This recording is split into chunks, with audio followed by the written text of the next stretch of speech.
The big society is sort of a cheeky play on words, really. It's for a government that is against big government. They've coined this phrase, the big society. And what it really is an aspiration. It's an aspiration that the sorts of things that happen in some neighbourhoods where citizens are confident enough and organised enough to take control of what happens in their neighbourhood is something that can be spread much more widely.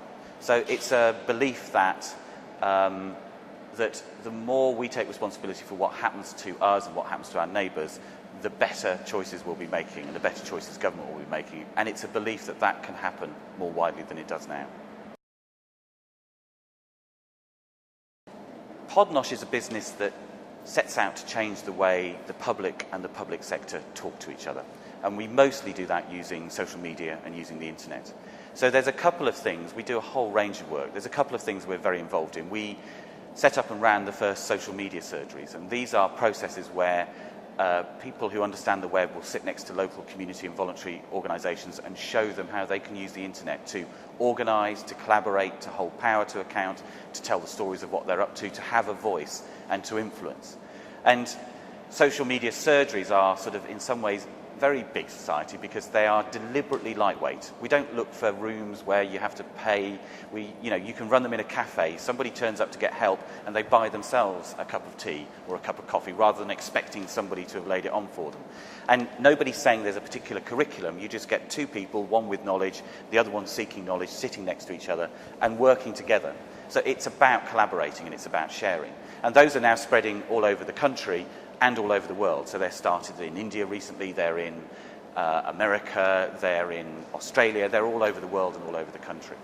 And another part of our work that I think fits very strongly with the big society is the way in which we are looking to see how citizens who have acquired skills on how to use the internet, can then start turning their attention to what they can do with government open data. And it's this journey from understanding what an RSS feed might be or understanding how to blog to looking at a spreadsheet and thinking, is that useful to me or isn't it? Can I use this information to say to government, you can behave differently? Or to say, we think that there's a new story to be told about the things we care about or the places we care about. And that's a long journey. And I don't expect every chair of every neighbourhood forum to suddenly become a data geek. But it's a journey that we're sort of heading people down.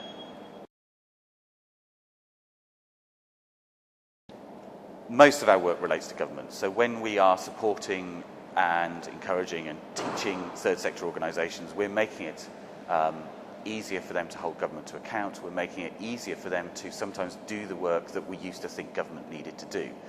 And the big society in general is sort of a government aspiration.